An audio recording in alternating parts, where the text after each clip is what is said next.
Welcome. We're David and Hillary, and this is our movie preview of the movie Flight Risk. Flight Risk was released on January 24th, 2025. It was rated R for language and violence, and it's a suspense thriller with a runtime of about an hour and a half. Yep, it was starring Mark Wahlberg, Michelle Dockery, and Topher Grace. Yeah. So really quick, basic plot without spoilers.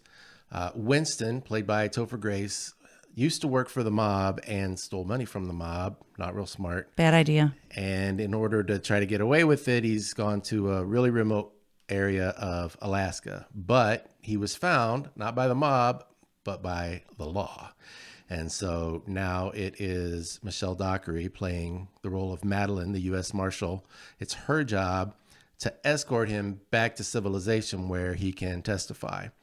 So most of this movie takes place on a very small prop plane, which is headed over the Alaskan wilderness. If anything happens, there's almost zero chance to survive the crash. And if they do, I mean, they are really in the middle of nowhere.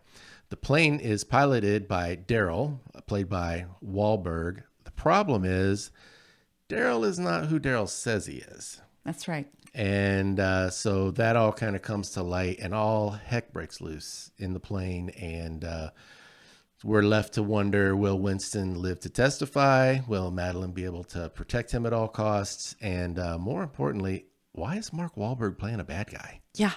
I like your comments below, Mark Wahlberg. You can just let us know. Yeah. Actually, he did a great job playing a bad guy. You definitely don't like him. Right. So typically on movies, we're looking at three items. We're looking for language, violence, and nudity. That's what we want to know what we're headed into before we go to the theater. Yep. This was definitely rated R for language. I felt like the violence on it could have been really brought down to a PG-13 very easily. Probably. No nudity. And a lot of times I can look past the language if it's just curse words, but this actually was sexual in nature and really crass. Yeah. And so for that reason, I probably wouldn't want to listen to it again. That's just me personally. I would want to know that before I went in. I did check out IMDb. Typically is pretty low on their ratings. They like to be really hard on movies. Yeah. They gave it a 5.5 out of 10. Rotten Tomatoes gave it a 28%. And Fandango came out around a 63%. That's probably where I would have landed, is right around the 63%. Okay. I really wanted to like this movie. I wanted an action, adventure, suspense thriller.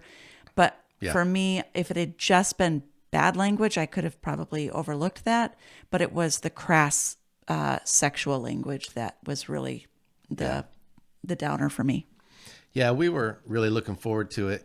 We had seen the previews, the trailers, and we thought, oh, this is going to be good. Yeah. And I feel like anytime Mark Wahlberg's in a movie, you kind of expect, like, this is going to be really good. And we felt like it was kind of here. And part of it was the language and the crass sexual talk. Honestly, I think even if they had left that part out, it just didn't meet, it wasn't quite the top flight movie that we had hoped for. I saw what you did there. So I like to grade on a scale of 100. I like the nuance of, being able to kind of land at different points in there. Even though I really wanted to like it, I ended up giving it an 84, which is a low B. And just thought that there are a lot of movies that do that suspense thriller thing better. So if you love Mark Wahlberg and you don't care about all the stuff we told you about the language, then check it out. But if you're not sure, maybe wait until you can stream it at home for less money, and then you could mute or fast forward a couple things or whatever. But it's not a terrible movie. It's not a great movie. And but if you see it and you want to kind of know our thoughts even more, we love watching movies and then talking about them. And we always kind of think, I wonder what other people thought about this. And so for every movie, we do a preview and a post view. You can access the post view here and click on that, and we'll go into it with spoilers and everything else and really check it out. And we'd love to have you join us over there. But for now, we're David and Hillary. The movie was Flight Risk. And that's our preview.